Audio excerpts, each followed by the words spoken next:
fantastic to have you find you on campus. The first of hopefully many times. And yeah, welcome to our online audience. We've got a few. So again, we make this as engaging for both sides that we can, as conversational as we can. And for those who don't know, I hope they're not too many, David. So Dr. David Weaver is right now a principal research fellow, but has a very illustrious career, a very successful career, measured by sheer outputs, but also impact. So I can see 170 artifacts from not just journals, but also the book chapters, entire books, which is, I think, a traditional outcome. It's not always as visible as it should be. So I admire you for the patience you have to concentrate all your thoughts in a book, because they're often harder to write, but very long-lasting impact. So well done. You're of course well known for your work in tourism in all kinds of facets, so from ecotourism to destination management, perceptions of tourism. So I guess sort of qualitative and quantitative work you have published, as we just highlighted, in a number of journals, published your very own books in these areas. And you're a fellow of the International Academy for the Study of Tourism, are globally connected, including scholarships in China, and you've been on stage around the world sharing your wisdom. Today we welcome you to bring one T, tourism, together with the other T, transformative governance. And the appetite, as you might recall, was that you try to populate what is a bit of a white space over there. Transformative governance, if you take maybe tourism as sort of a case study to work out what does transformative governance look like. So with this, I'm handing over to David to entertain us for maybe for the next 30 minutes of our lives, and then we will have a conversation. Excellent. Wonderful. So the stage is all yours. Thank you so much, David, for joining us. Thank you very much, Michael. Yeah, I thought I took early retirement from Griffith University at the end of 2018. And then I immediately got a bit bored. So I started writing a book. So now I have another book on sustainable tourism. And then I was invited by Charlie for the opportunity to work on transformative governance. It's a term I had heard, but I began to think, well, this is exciting because I've never really seen it applied in any systematic way to tourism. So I was, although I'm more than happy to work in other areas, I thought this would be a logical connection to, and very publishable, to have the first paper to systematically look at this connection, tourism and transformative governance. Now, this could be acting a little up. I'm sure there's some kind of sweet spot here that's going to move this, but I haven't found it. It's sometimes. Oh, there we go. Oh, so is it somewhere I should be pointing? Can I hear us like this? Yes, that's it. Oh, okay. Okay, so transformative governance.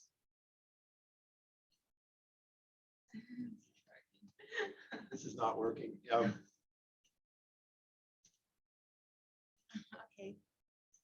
That's not working. there you go. Maybe we just need to hold it up a bit higher. Oh. Okay, it's me. Very clearly. Okay, well, just first of all, I'm sure most of you who are listening know what governance is, but I just want to emphasize fairly simple definition. The formal and informal rules and norms, decision-making systems, actor networks, evolving and operating in different levels of human society. Now, transformative governance is just simply governance invested with capacities to positively and proactively influence nonlinear change in complex social-ecological systems. So there's definitely an origin there in the environmental sciences, and especially contexts associated with the great acceleration and often expressed as wicked problems.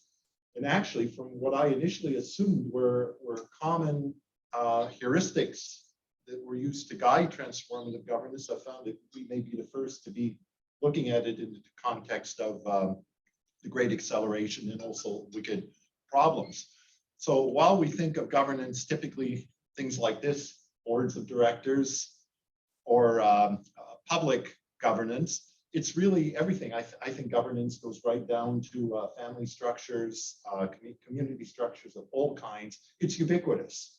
And so we really do have to pay some kind of serious attention to that.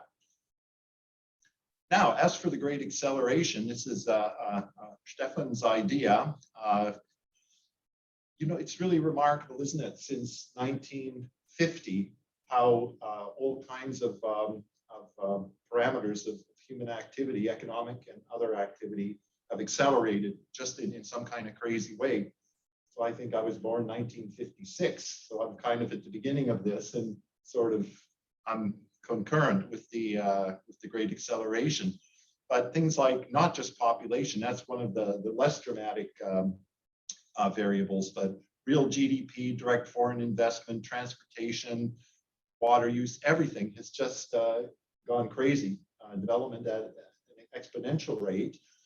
Now, in terms of thinking of wicked problems and crises and urgencies, however, we need to think about the concurrent disruptions that have occurred to natural systems.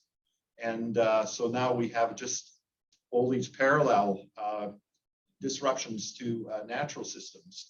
Carbon emissions, of course, is probably the most concerning right now. But also things like marine fish catch. And so the whole thing is, how sustainable is this? And this is really the essence of what's underpinning all our concern now about climate change and arguably even COVID itself. And the question is, are we headed for a great collapse? Look, we have multiple developing crises that aren't getting any better. And certainly in the rhetoric and semantics of transformative governance that I've been looking at to date, at least within the ivory tower, within the academic environment, it's definitely a sense of radical change and needed now, not tomorrow, but now. Okay, wicked problems. Well, this I found very confusing. Why transformative governance in the 800 and some papers already engaging with this construct, why don't we see any mention of wicked problems? It may be there, but I haven't found them. What is a wicked problem? Well, this is Ritter's idea. Class of social system problems which are ill-formulated. The information is confusing. There are many, many clients, stakeholders, and decision makers. Plenty of conflicting values and value systems. And the ramifications in the whole system are thoroughly confusing.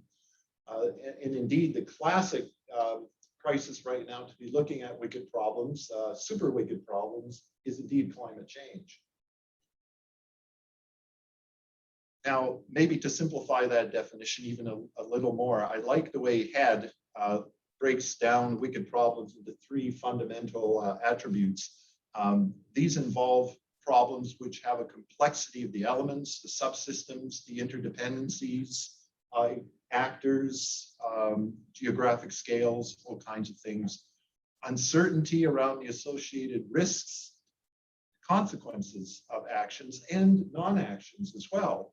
And finally, divergence in viewpoints, values, and strategic goals. And I like this painting from Jackson Pollock. That to me nicely summarizes what a wicked problem looks like.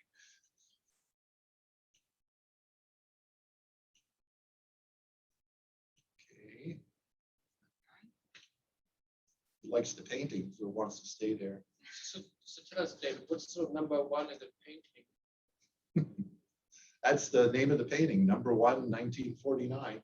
The first painting you did. Well, it was the first one in 1949 that he did. All right. Yeah. Please. Oh, it must have been when you clicked the mouse before. Oh, there we go. And then there are a few papers that I think very wisely, Chaffin is the best example of this, that contextualize transformative governments within Holland's adaptive cycles. And so this is just a synopsis of that. Could spend an hour on this alone, but it's the idea of having different adaptive cycles, typical S-curve formulations. And that there's this tension between the top of the hierarchies and the bottoms of the hierarchies, although that may be a bit simplistic. because there are lower echelons in the top hierarchy and there are higher echelons in the lower part of the hierarchy as well. So it's more complex than this. But it's the idea of what is called the panarchy. This is tension between the top and the bottom. And it's kind of a yin and yang. I think there's actually some real possibilities of integrating this with Taoism and some of the Eastern thinking, yin and yang, because we have from the bottom ideas of revolt or reactions against the status quo, creativity, radical change, and also metaphorically the periphery of systems. From the top, we have, in this, each one is paired here. We have remember, a tendency to be conservative, a tendency toward incremental change, and this is the core. See, I think core periphery models are also something that have huge potential to be integrated into transformative government discourse. Okay, now let's get to tourism. So this goes back to the great acceleration, and one of the most impressive of all the curves is the growth of international tourism during this era. So estimate 1950, 25 million international stayovers, people leaving their country for recreational or other qualifying purposes for at least one night.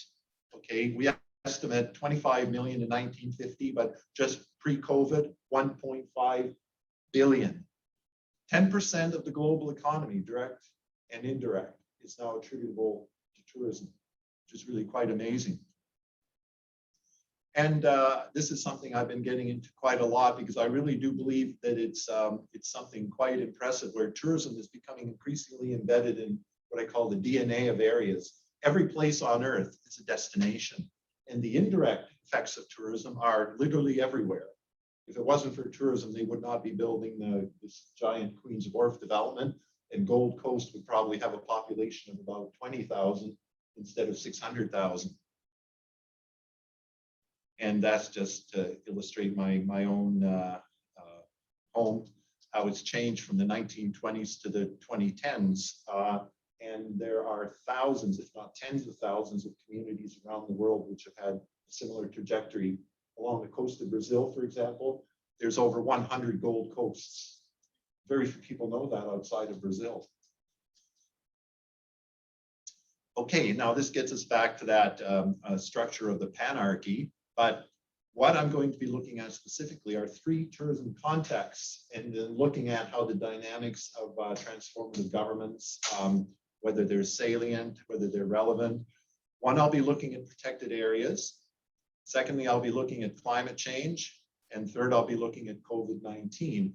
And note here that each is in a very distinct location within the current adaptive cycle. Okay. That's actually quite important, I think, when we start investigating this. Protected areas, and I want to qualify here that there are something like 40,000 terrestrial protected areas in the world. And certainly giant parks in the middle of Australia are probably not being seriously impacted, but places like Lamington and Springbrook, absolutely. So we see a skewed distribution here where tourism is very, very strong in areas near large cities like Brisbane and also transportation gateways. The problem with it and how this starts to formulate as a wicked problem is that parks have had multiple expectations put upon them in the contemporary era. And in particular, there's primarily perhaps the ecological mandate, but also a very strong recreational mandate that these have to do something for the people, not just local residents, but visitors as well. Now, with as a result of the Great Acceleration, with the massive disruption in relatively undisturbed natural ecosystems, we're reaching a situation, and Costa Rica is perhaps emblematic of this, where what's left of our protected land will pretty soon only be in protected areas. If it's not protected, it's going to be exploited probably in quite a serious way.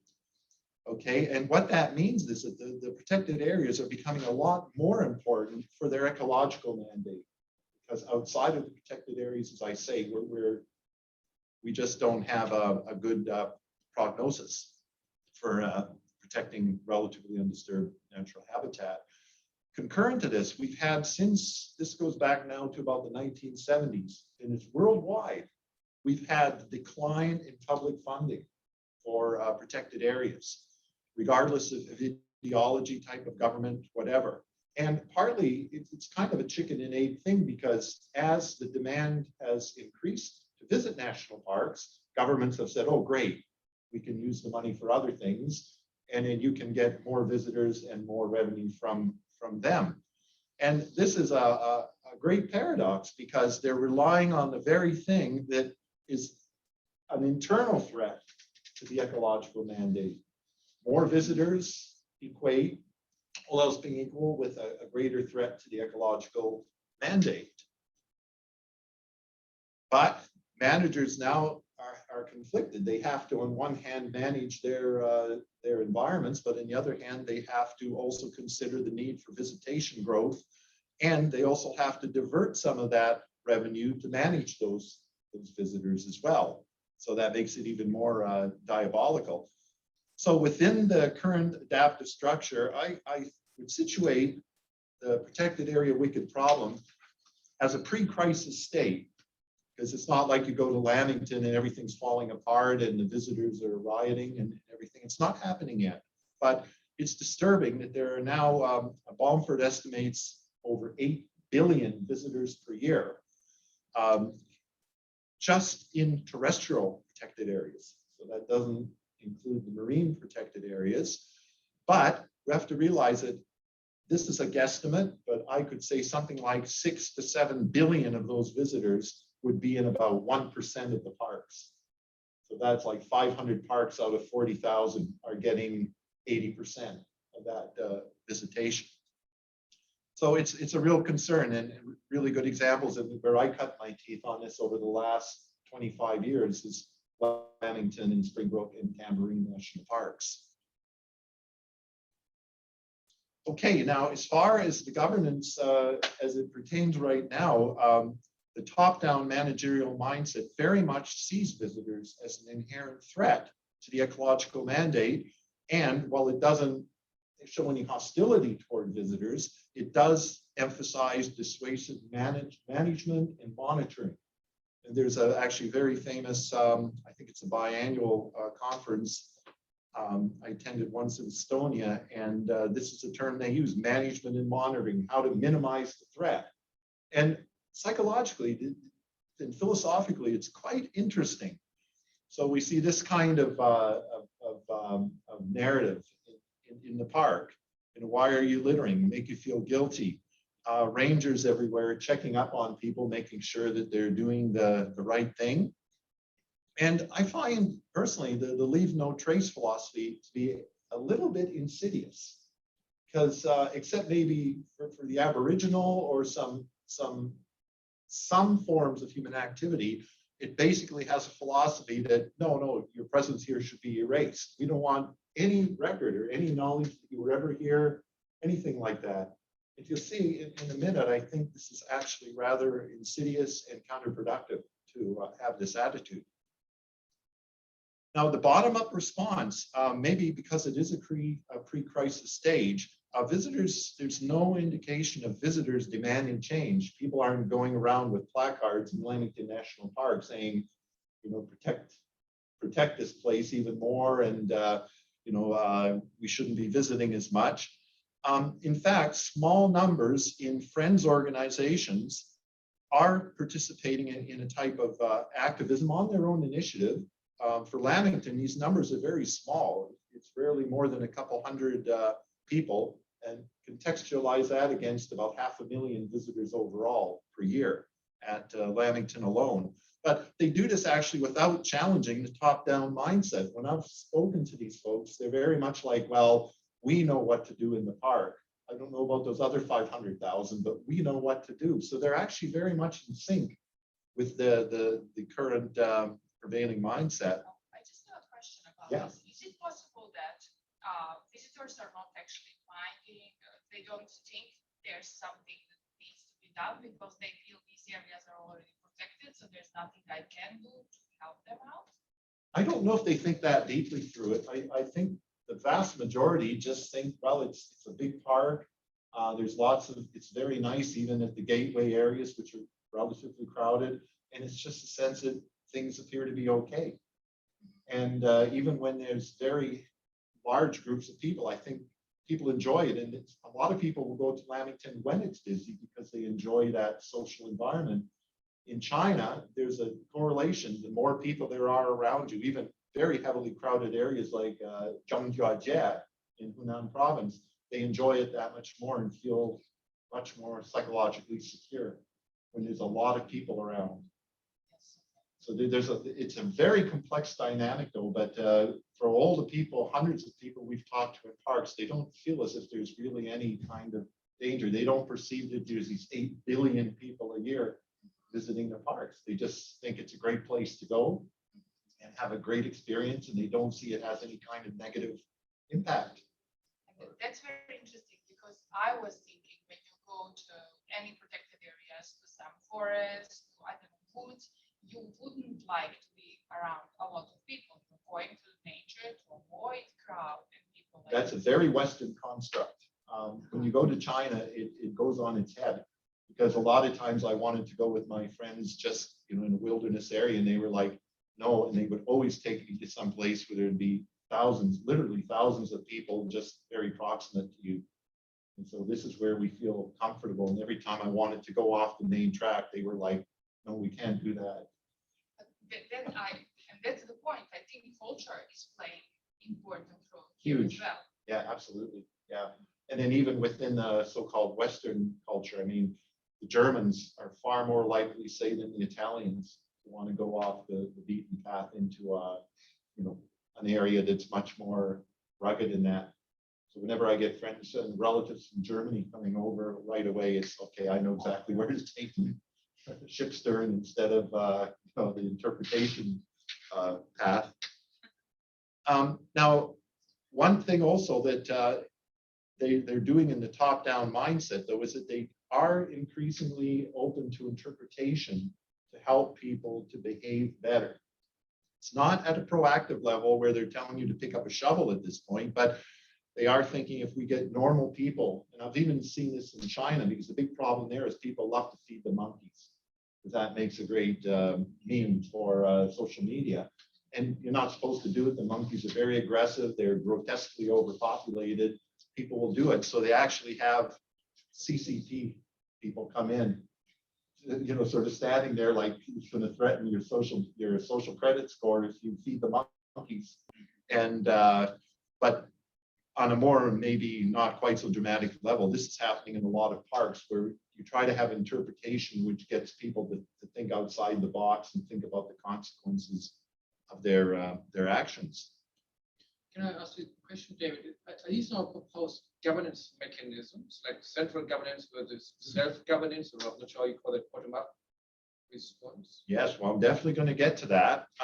What I'm doing here is simply setting the scene as to what's occurring now, that there's a very dominant top-down model, which gets very little revolt or creativity or anything from the bottom, because as I say, the few people who are kind of trying to reconceptualize the role of the visitor, small group that totally agree that most visitors are crap and causing problems in this kind of thing. So it's a very conservative thing that reflects, I think, a pre-crisis state that exists. But then in a little while, we'll see what's going on and the kind of government structure maybe that needs to happen.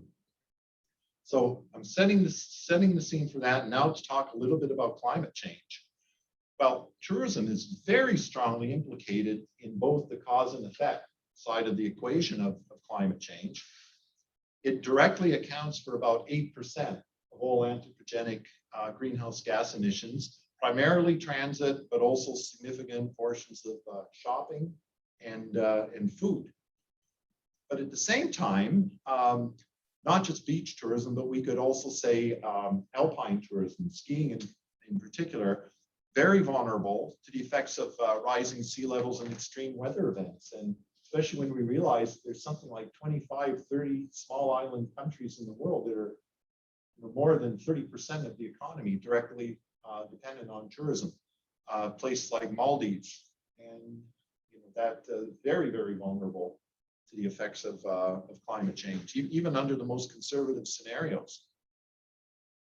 Some of the elements of why it's a wicked problem: where do we spend the money? Money is scarce, and adaptation and mitigation are both essential, both incredibly expensive, but it really depends where you situate. Some areas probably think, well, we have to adapt, we have to get out, we have to relocate, but there's still tremendous initiatives, motivation to mitigate, to prevent or to reduce the amount of CO2 emissions.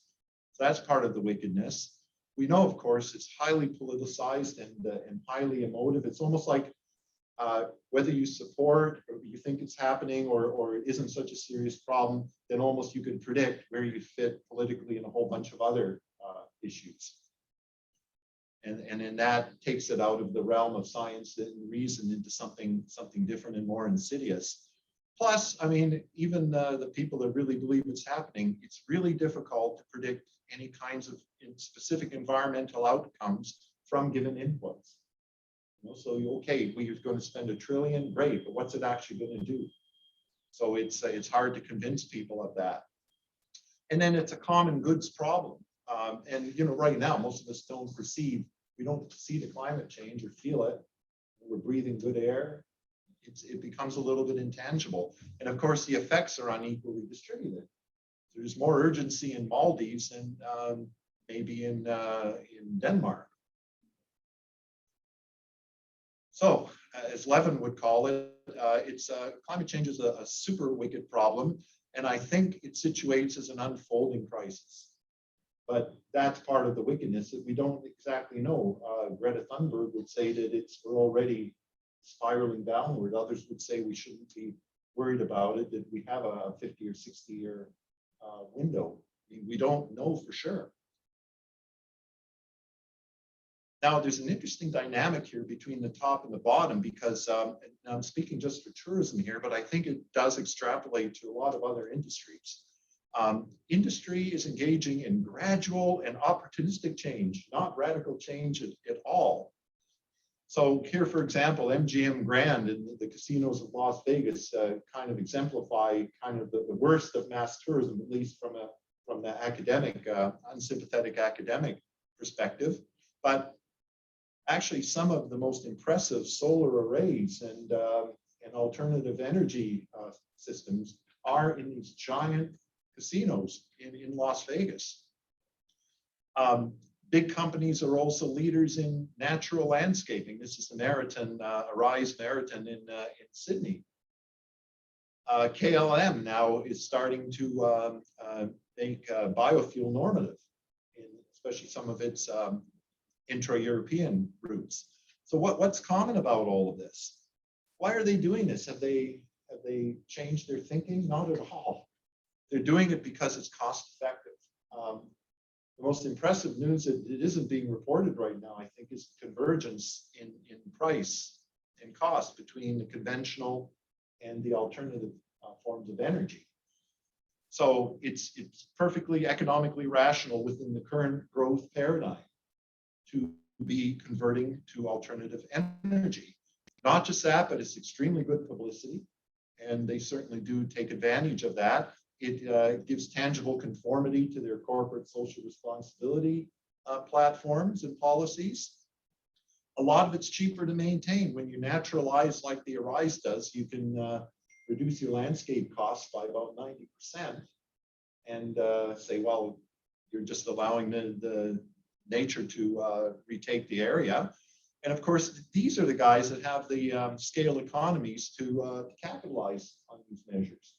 So they can actually get ahead of that convergence curve just by the sheer magnitude of what they're operating on. But what about the public? What's going up from the bottom end of the panarchy? Well, this one is really interesting. Are they listening to Greta? And a really good indication that most people aren't listening to Greta is the concept of flygsskam. I hope I've got that pronunciation right, or flight shame. And it was a Swedish phenomenon that first appeared. You can actually identify its first appearance in Sweden in 2017. But now I wouldn't use right now as the benchmark. 2019, before COVID, it had virtually no public uptake, even in Sweden. In fact, Sweden that year had even higher levels per capita of outbound tourism in 2019. In general, I could say quite happily that there was no disruption of that exponential growth pattern anywhere in the world before COVID hit. So there's not much happening from the bottom except a small number of local people, and very little of that is directed at tourism specifically. I'd say the public response is epitomized by linen reusage programs. So that's these little signs that you see. It's almost impossible not to see this sign anywhere. Even in some real awful Chinese hotels I've been in, they have this kind of thing. Save the planet. They have high uptake, over 70%, and there's a lot of empirical, peer-reviewed empirical work on this now to show very high levels of uptake. It does have substantial cost savings on energy use.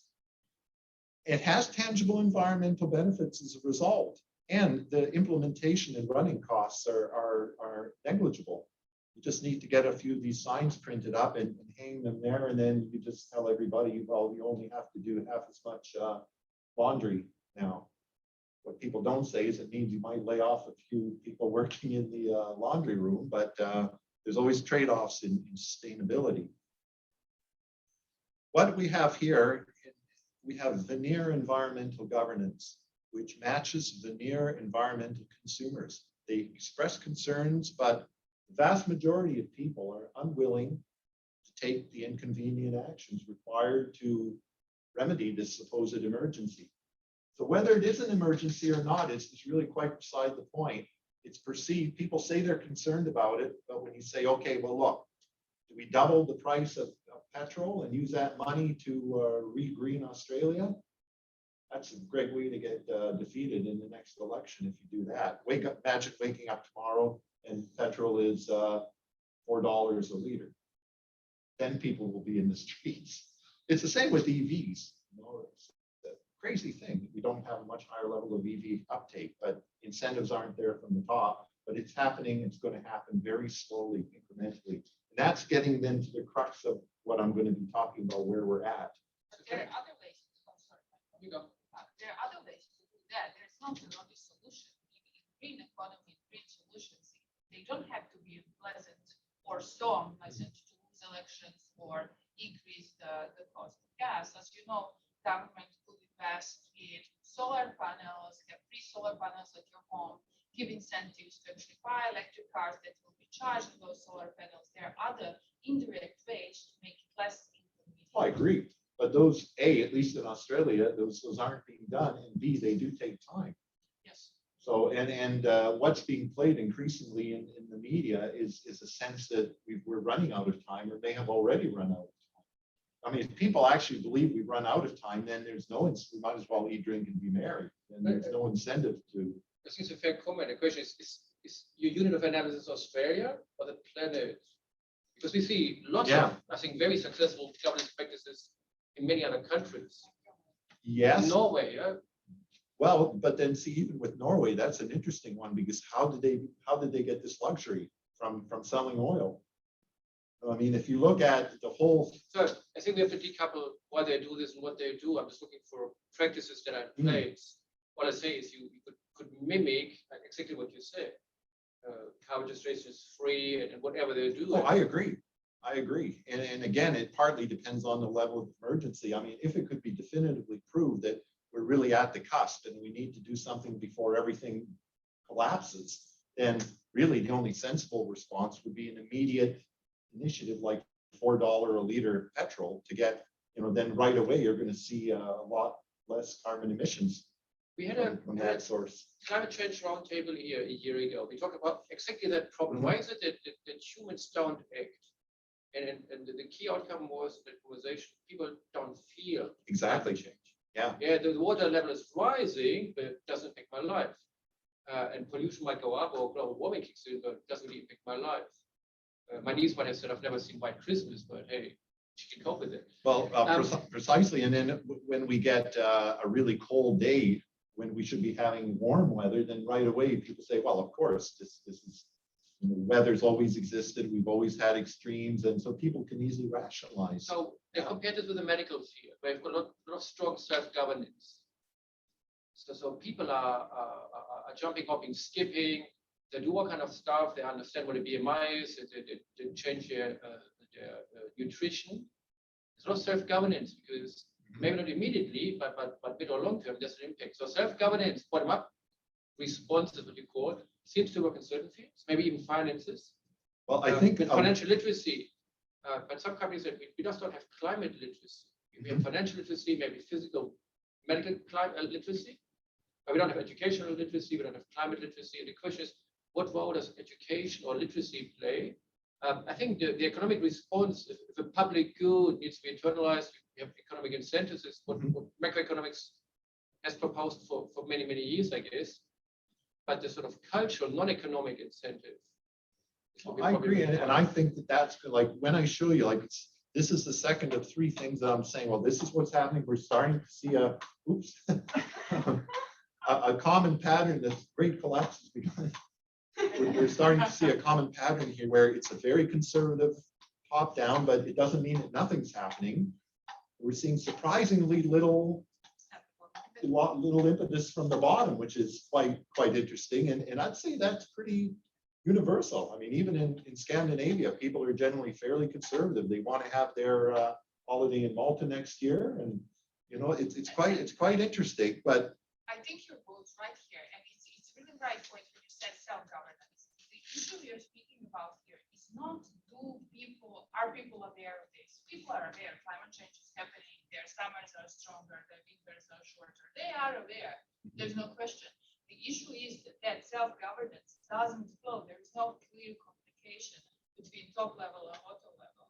So communication stream, there is no impact of what's needed on the bottom level on the top level.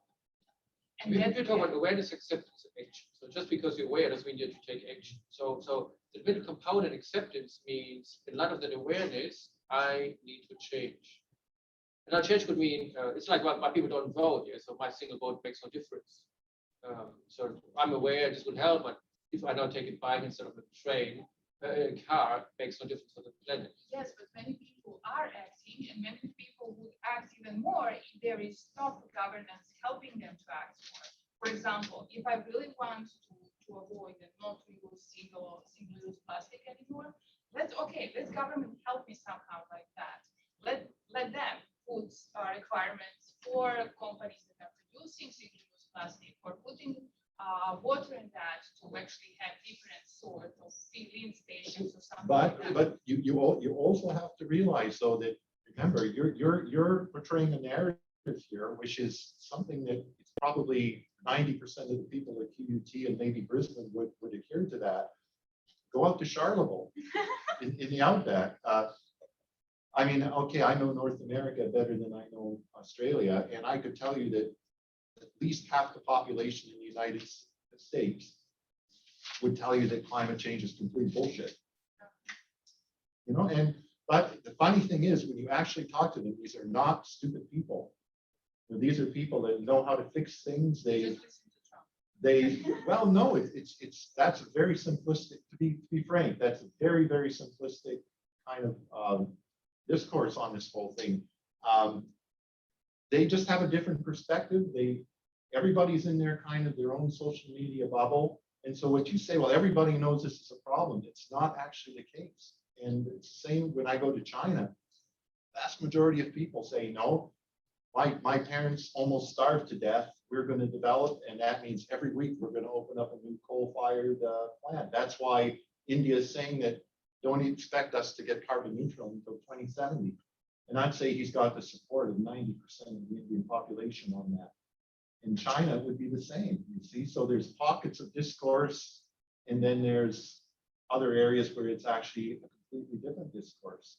And, you know, Trump won that election in 2016. So maybe the right path to research this is not only to examine bottom up and the impact of the bottom of people aware of it and impacting governance in the country where people are aware of climate change, but also impact the different countries on global governance of climate change.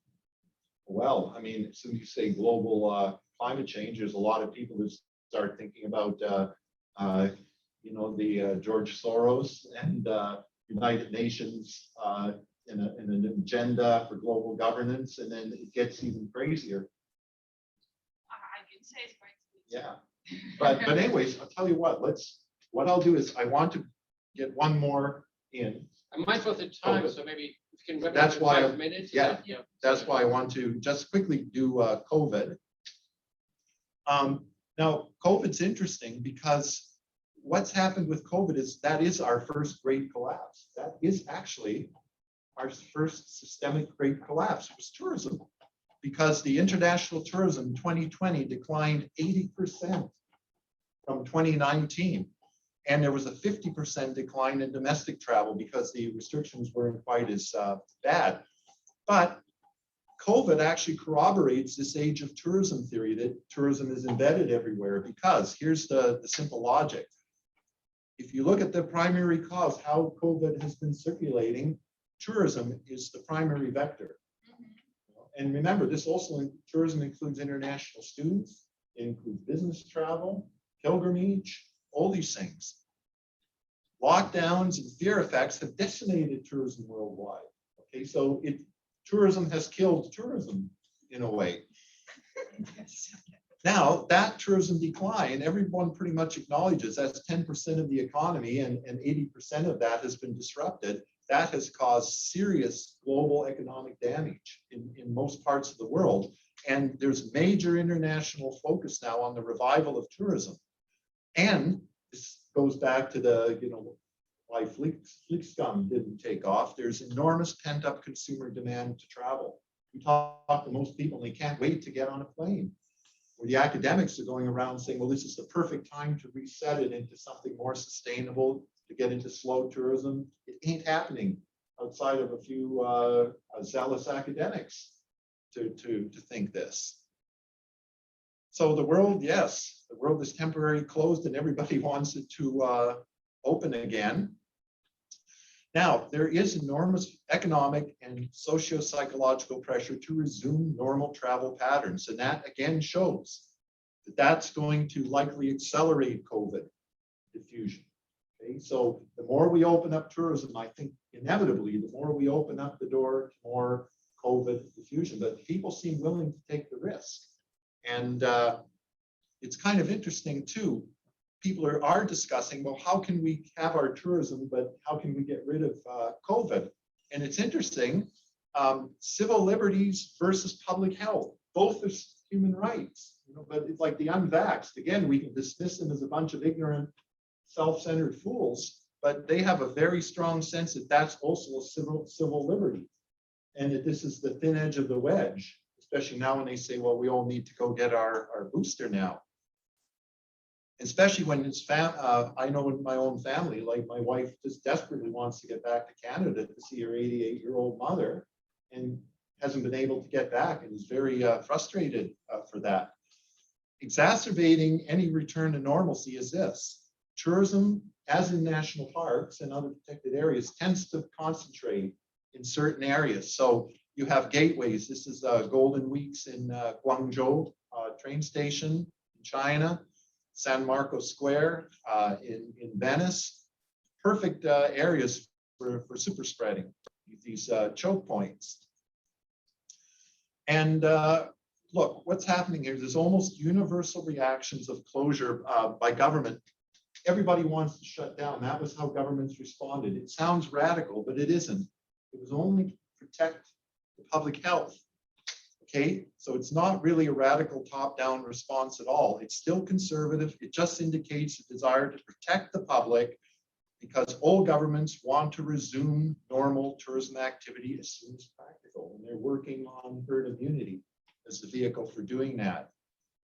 Now, the bottom-up revolt, yes, there are anti-vaxxers who will undoubtedly forfeit their travel privileges, but otherwise, most people are cooperating.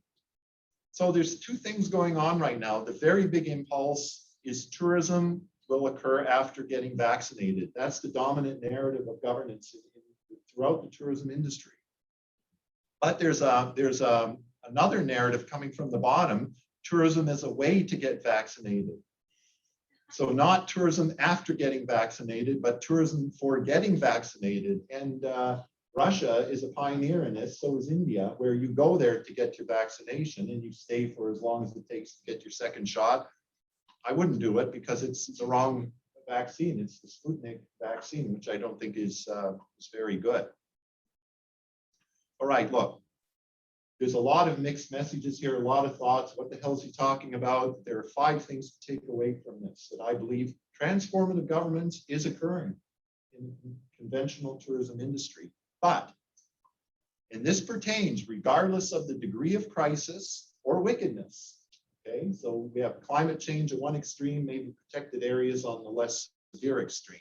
1, we should not expect and will not receive any radical structural change from the top. I mean, when's the last time that happened? 1917, maybe 1949. You know, it doesn't happen very often. It's not likely to happen here. And so on this one, so in Paris, Glasgow will have no impact in your view. I don't believe. I mean, I hope I'm wrong, but I don't. I think it's all just, well, it's one thing I agree with Greta about is blah blah blah.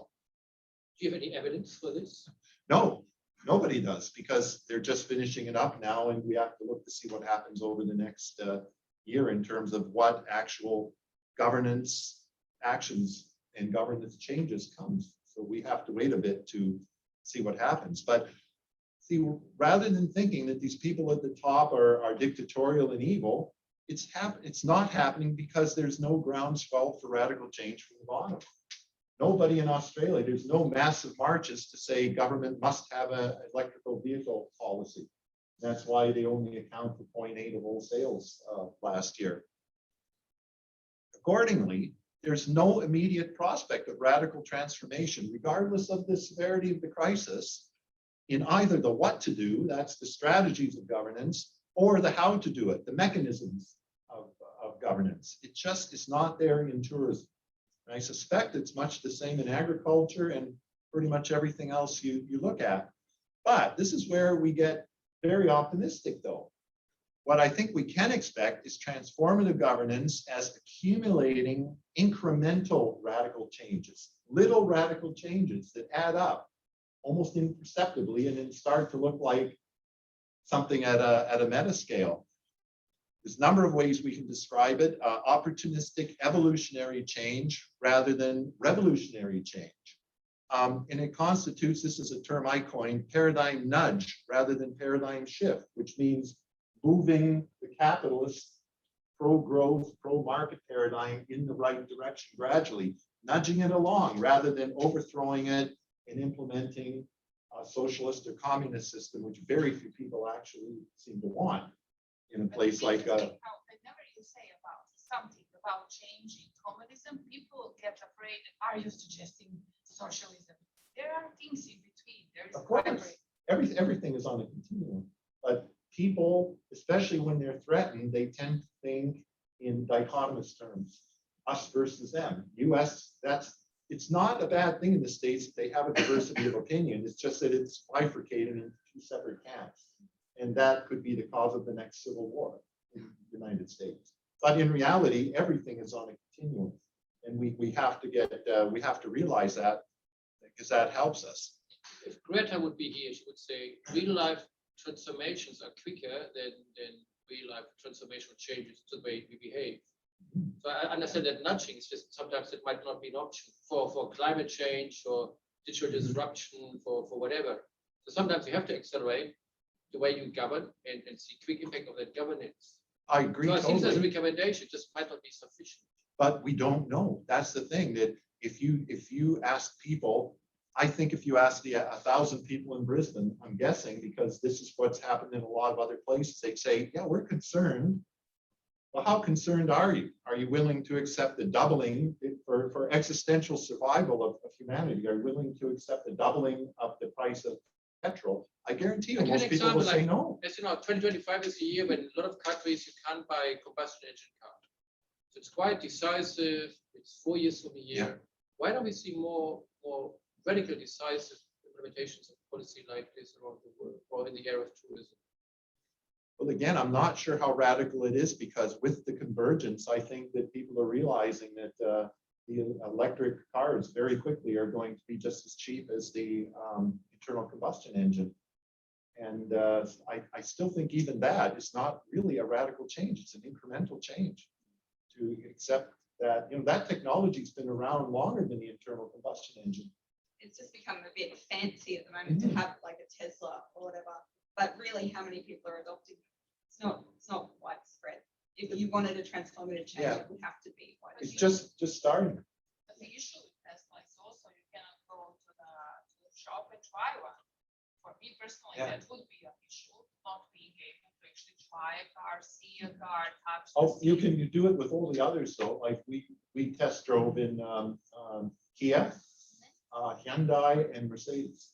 I don't want to go test driving Teslas. But my point is that, let's say, talk about a German perspective, Volkswagen will not be able to sell combustion engine cars in Sweden, England, and many That's other right. countries Yeah. in 4 years. It's a massive change. But see, No that's company slow will fix- though. That's slow for an immediate existential crisis that's about to head us over our head. Yeah, no, but it's 4 or sort of- 5 years is a long time. Yeah, no, it's Stopping travel was more transformative. Like that's a very Yeah. radical stop. So you- Whereas no more we're talking international about travel here is for a much year. more incremental. But with a radical change, you can only expect radical adaptation. Having 4 to 5 years to actually prepare for that, I think it's a better, more longer term solution because people will adjust.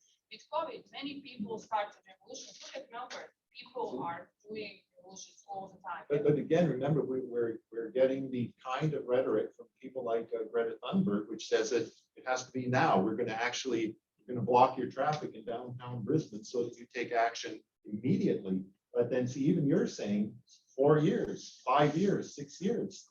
But is this because that environmental catastrophe is a more longer term time scale, whereas COVID was much more rapid? So therefore our approaches are different, but radically the change that's going to occur could be as significant.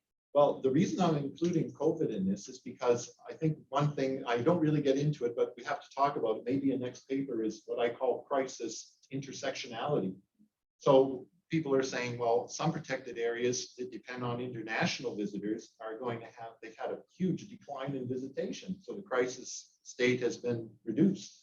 But domestic national parks actually had a lot higher because people said, well, I still want to go hiking. So I'm going to go to Lamington instead of some park in Indonesia or Thailand or something. So we have to look at crisis intersectionality, but all 3 of these crisis states show a consistency in tourism of these 4. And look, there's an idea out there. It's a great article, Termeer, de Wolf, and Beesbrook, 2017, on continuous transformational change. This is exactly what I'm talking about here. Small changes that accrue and start to look like radical change by transformative governance by stealth, as it were. We also have to realize that, look, we're never going to solve any of these wicked problems. All we're going to be able to do as per Daviter is to tame or cope with them. They're always going to be with us as long as there's a human presence on the planet. Okay? And especially as we're heading toward probably a stabilized world population of around 10 billion. And then once Africa starts, if they want a similar lifestyle to us, well, this is going to have enormous repercussions, as China demonstrates now. I know time's running out, but we've had good discussion, and I'm going to draw some, I forget, I don't see what the title there is. Prospect for future. Okay. I don't know if I'm going to talk about this too much for the time, but I just want to show the kind of opportunity we have. Here's an example. What if we see park visitors as inherent opportunity instead of seeing them as a threat? Now, that's a radical philosophical change, but it's non-threatening. The first incremental changes have already occurred with the existence of friends groups. Okay, that's already the top acknowledging that these are visitors and they can come in and they can actually help the ecological mandate, create a symbiosis between the ecological and the recreational mandate. That's a reality, but it's embryonic. It's only a few hundred people in the case of Lamington. The challenge is to massify it and formalize that change. So in research I've done with my colleague Laura Lawton, we're suggesting that not that you get rid of management and monitoring, because that is a threat to the top of the hierarchy and their mindset that's been going on for 100 years. But you can add visitor motivation and mobilization. Motivate visitors to want to help the environment when they visit the park and mobilize them to do it. But don't replace the old paradigm. This becomes part of the paradigm nudge. So I've proposed this idea with Dave Fennell, a great ecotourism researcher in Canada, for that we have a co-designation of parks called ecotoriums, which is a neologism of ecotourism and auditorium, where the tourist performs positive environmental functions. Have it as a co-designation, so you don't say it replaces the national park, it augments and complements it. It could be as simple as equipping people to do citizen science on their normal hikes, or to pick up litter. When you start normalizing that, then they start, okay, now I've done that, now maybe I can start removing some lantana from the local area. You know, look at Lamington, it's already a World Heritage Area as well as a national park, and it's complementary. There's no threat one to the other. In fact, we found that 10 to 15% of visitors are interested in deep activism like tree planting, and right now it's only about 0.1% that's doing that. So there's 100-fold potential increase. We looked at this empirically. It's over 50% in shallow activism. People saying, yeah, I'd be very happy if you told me what I'm looking for and, you know, maybe provide a little biodegradable bag to pick up rubbish, things like that. I'd be very happy to help do that.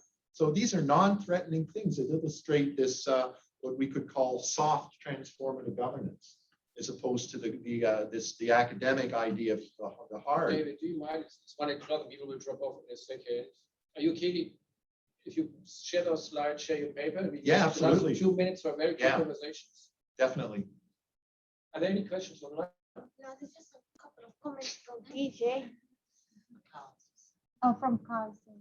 And the more I can, you know, get debate going and even fostering disagreement and thinking, this is really, that's good. If we can. You covered a lot of ground. Yeah. I mean, from picking up litter in Lamington to national planet crisis. Yeah. And we talked about digital speed. We, of course, have a lot of people interested in transformative governance in completely different areas than tourism. Of course. So the question is, what can the work of other areas learn? Governance, especially successful governance practices.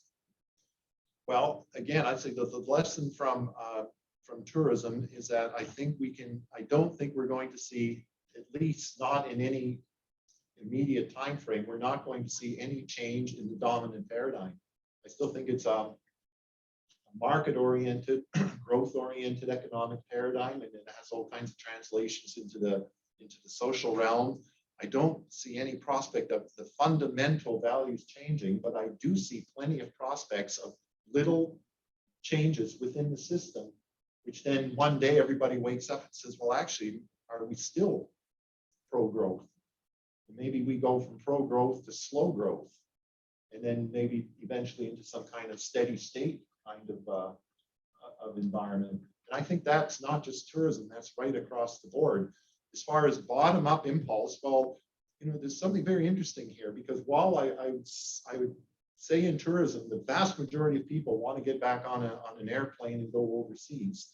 Remember that the Russian Revolution was instigated by about 6,000 people out of 100 million population in 1917. So it could just be that there is a group of activists out there that is able to, you know, change the narrative in such a way that things do happen very dramatically. I don't see it in tourism, but Is it possible in some other sector that this may happen? Well, I wonder now, given how connected we are on social media and things like that, if like conversations can occur much more rapidly to really make things go fast. Well, with your data anchoring, Charlie, my question is, how do you actually get real-time data to inform better decision-making and actually prompt more radical change? Yeah, speed up things. Yeah, Well, I think it's data intelligence. I think it's literacy to understand the data and understand what it means, but also the actual using data. And so from the idea of transformative governance in terms of the overall sector changes that you've talked about today, bringing that into a decision-making forum. So where can we actually make decisions that are better? A very important point that you make with that is the question of scale. So when I think people are amenable to radical change, but it's at what scale? If you say to people, we're going to have massive radical change in the way we think, they're probably going to be hesitant because that sounds scary, sounds all-encompassing, sounds very uncertain. But if you say we're going to have radical change in the way we power our houses, well, that's already happened. In my area, my neighborhood, 60% of houses now have rooftop solar. 10 years ago, there was one. Well, I think it's to Michael's point, if it impacts me. I'm really sorry I have to go. So thank you very much for the presentation. Thank you. Thanks, Gemma. But so when it's non-threatening, it's logical. See, the thing about wicked problems is the way to solve a wicked problem is to look at, I know we systems thinking, we tell ourselves we have to look at the whole thing. Maybe that's true, but we have to kind of fool ourselves into looking at subcomponents. We can cope with that. You know, you can tell me all you want about climate change and what's happening, and I think I'll become even more confused. But if you tell me, well, look, we put the solar panels on the roof, it causes this much energy production, that takes this much carbon out of the equation, I can relate to that, especially when you tell me it'll save me $2,000 a year.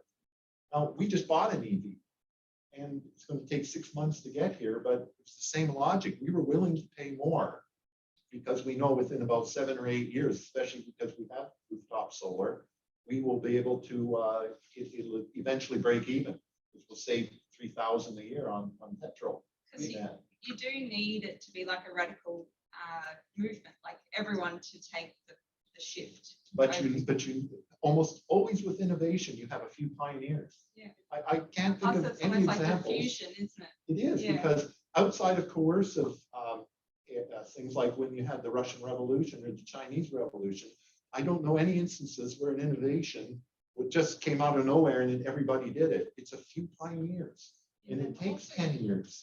Everyone starts. If everyone on the planet, 70% of the planet now says, okay, I'm ditching my old car, I'm going to electric vehicle. What are we doing? Is industry really capable of producing that much? What do we do with the base?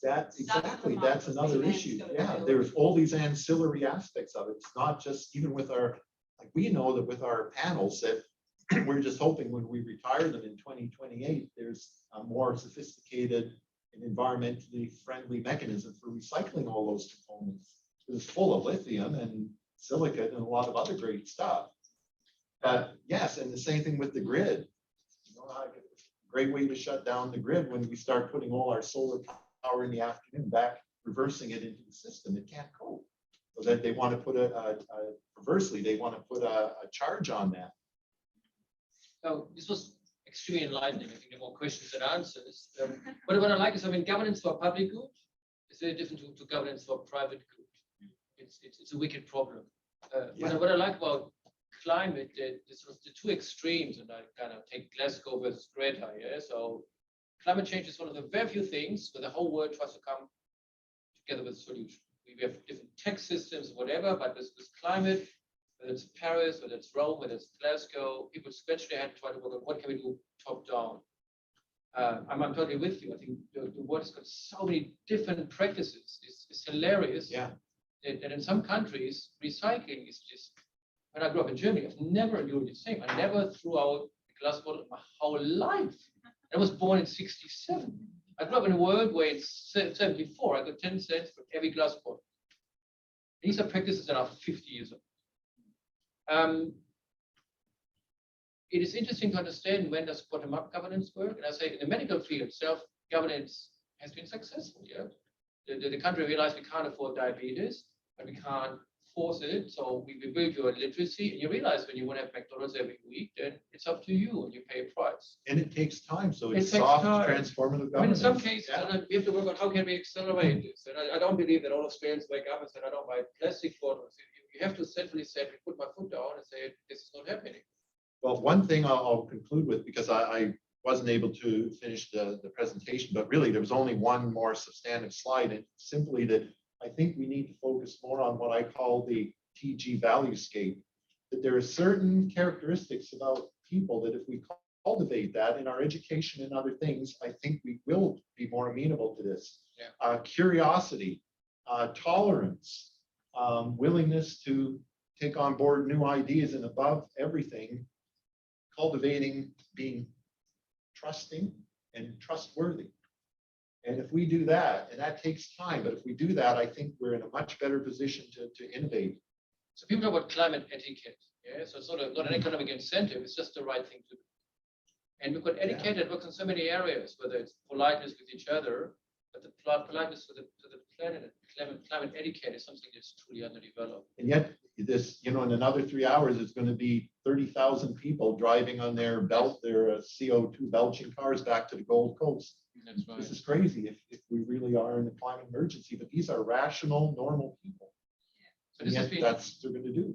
insightful. I like to think those online, so Peter, Carl, and all those who were with us. So, but thank you most of all, David. Well, thank you very much. Enlightening is a big topic. It would be wonderful to share the paper. And I really like this idea of tourism as a test case, because you've got these absolute extremes. The individual who argues for bottom-up self-governance, and the world's attempt to bring 200 leaders together in Glasgow. And we have, tourism has had the great collapse. I mean, 80% decline is a giant collapse. So we can look at it with the hindsight of saying, well, what lessons can we learn from tourism? I agree. I think there are even studies that correlate kind of COVID and travel. Yeah. Car travel. Yeah. Yeah. That people work from home and that they take their car less often. All right. Thanks so much from all of us. Thank you, I have to Michael. run, but really nice to socialize those pieces of information. So Yeah, we'll share the presentation. Thank you very much.